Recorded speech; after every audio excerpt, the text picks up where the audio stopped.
Hello everyone and welcome to the fourth episode of the Road to World Chess Champion. In this episode we are going to be taking a look at round 4 of Aeroflot Open 2025. Now in round 4 I was playing the white pieces and I was playing against Erzhan Zhakshylshykov.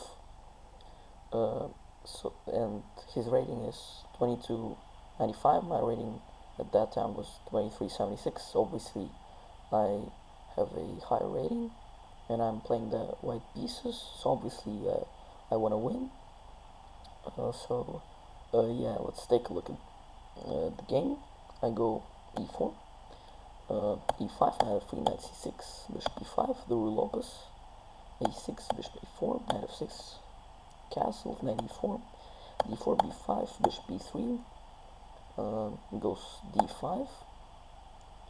This is one of the main variations of the rule opus. D takes e5, bishop e6, c3, all standard. Now bishop e3 is also a move, but I chose to play pawn to c3. Goes bishop to e7. I go bishop to e3, and now here there are two moves: bishop e3 and also knight d2. But knight d2 is kind of a very drawish position after, for example, knight c5, bishop c2, and d4. Black is trying to exchange like the pieces in the center with this pawn to d4 move.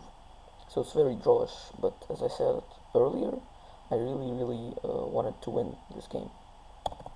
So I play bishop d3, goes castle, knight d2, goes bishop g4, and now I play this very provocative move, h3. I could have played something like knight takes e4, d takes e4, queen takes d5,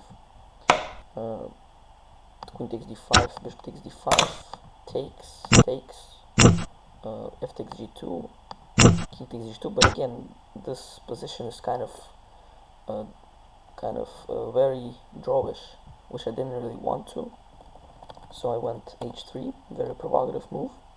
Now, if black would to take the knight on d2, if we now take on d2 with something, for example the bishop, black can just take on f3, queen takes f3, knight takes e5 with a pleasant position. And if I take the knight with the queen, it just takes the knight with bishop takes f3, g takes f3, knight takes e5, just off a pawn, right? And obviously I can't take with the knight because the queen is just hanging, right? So we take h takes g4, sacrificing the exchange on f1. And if black takes on f1, king takes f1.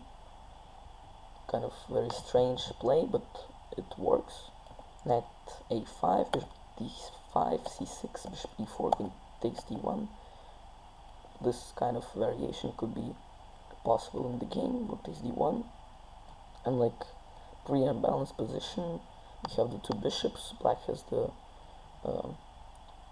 black is an exchange up for a pawn, but yeah, white has a pretty pleasant position. Maybe king to e2 next, maybe rook to h1. And when you're trying to play for a win, you obviously want to look for unbalanced position like this one. So that's why I chose to play this variation in this game. But he goes bishop to h5 instead of knight takes d2, and I decide to go g4, which is a mistake. Better was to take knight takes e4, d takes e4. The variation continues with queen to d5, takes f3, takes rook to rook f to e1, queen to d3, bishop d5. After queen f5, bishop takes g2, we get this position where white has a lot of space with this pawn on e5. White would continue with something like bishop to bishop d4, attacking, just protecting the pawn on e5. Maybe kind of angling to this rook on a8 with the queen and the bishop attacking the pawn on c7 and a6. Like, white has the upper hand in this position, but I played the wrong move. I played g4. He goes bishop d6. Now I play another mistake, knight d4.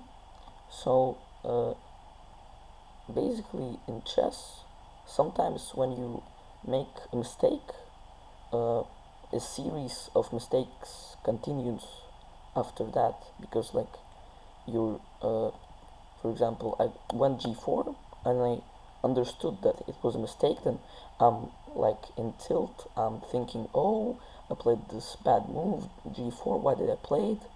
Like I'm questioning myself with the mistake I made. So I make another mistake because I'm not really focused on the position, but rather on just talking to myself, blaming myself of this mistake. So I go knight to d4.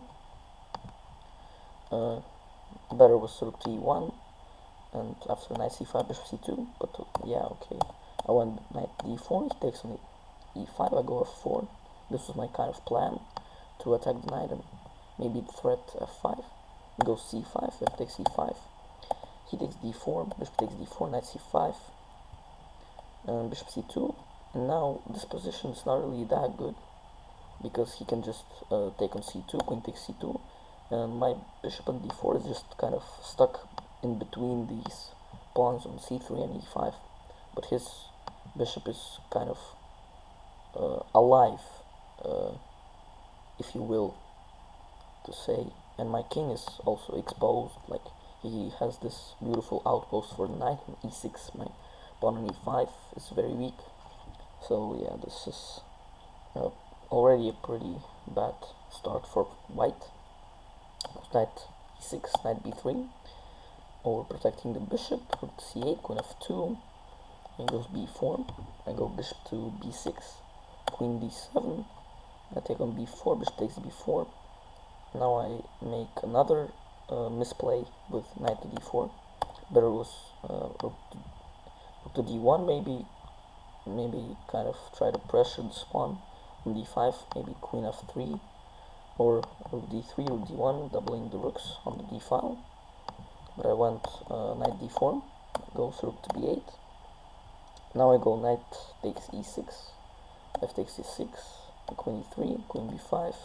Now you can see, like, this pawn on e5 is very weak. All his pieces are just kind of playing. The rook on f8, the queen on b5, the bishop, it's not that bad, but when my bishop is just really stuck between these pawns, and he has also a protected pass pawn on d5. So yeah, bishop d4, bishop e7. I go g5, kind of trying to create some counterplay with maybe h4, h5, some tricks maybe. Kind of try to attack his king, because I don't really have that much to do. But he goes queen to c4, good move. And here I blunder with pawn to h4. This is the kind of last blunder of the game, you could say. Better was something like b3 maybe, queen c2, and here h4, but still, like, all these weak squares around the king, and this bishop is just so bad, and all these pawns are weak, so the position still remains pretty bad for white. But I blunder with h4, and now he goes rook to b4. I take on f8, takes rook d1. Now you guys could stop the video if you want. I'm trying to find the tactic that he played, but it's not that hard, actually, I would say. So yeah, he goes bishop c5. I must take, because if I don't, he would just take my bishop, and if I move it away, he obviously would take my queen, so I can't do that. So I must take, right? And now he would go queen to g4 check. I must go away with the king. If I go to the first rank, f1 or h1, he would just take queen d1 check and b up and exchange. If I go king to h2, he doesn't actually take the rook, because then I would go bishop b4, b up a bishop. He would then play queen takes h4, and after king g2, he would go rook to d4, and now if I go king to f3, he just goes rook to g3. So as you can see, the position is just collapsing. And if I go king f1, for example, he would go queen h1 check, king e2, rook g2 check, and king d3 he just takes on d1, and if king f3 he just goes queen h3 check, and here queen f5 checkmate. And so yeah, just winning for black easily. So yeah, pretty unfortunate game. Like, I played it very poorly, didn't really have any chances, you might say. So yeah, thank you guys for watching, like and subscribe, and see you guys in the next episode.